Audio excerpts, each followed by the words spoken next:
1 in 5 nationals reside outside of Trinidad and Tobago, and 79% of tertiary educated students emigrate. These are the findings of a World Bank report on migration remittances. The president of the University of the West Indies Guild of Students, Recipient, and national scholarship recipient, Keston Perry, find this troubling but not surprising. They say measures should be put in place to address what is in essence Trinidad and Tobago's brain drain. Dion Batiste has more. Will I be able to get a sustainable job once I've completed my degree? According to UWI Guild President Recipient, this is a frequently asked question among university students. The reality is, when they leave that the University of the West Indies or any university, it's very hard to get jobs. It's extremely difficult. And I could stress on one medical student who said to me, she completed her degree about 2 years ago, and she's still struggling to get an internship.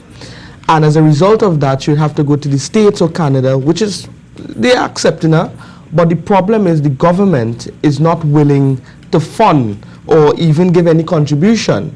And if that student is to go to the United States or Canada, the government is then asking that student to pay back. Mr. Peters says the necessary provisions aren't being made for the development of students, allowing them to practice what they've learned once they've graduated. This, he says, forces them to seek employment opportunities beyond our shores. National scholarship recipient Keston Perry says persons decide to move abroad for a number of reasons. Chief among them, he says, is economic opportunities. The structure of Trinidad and Tobago's economy is such that most of our people actually are employed in what is called the informal sector of the economy. Then we have a group of people who are employed by government, majority of which people are employed by government. So we have a situation in which where the structure of the economy over the past 50 years or so has become more concentrated in the energy sector, which only employs about 5% of the population.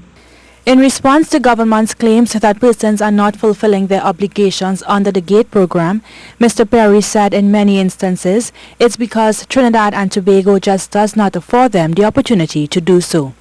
Dion Batiste, C News.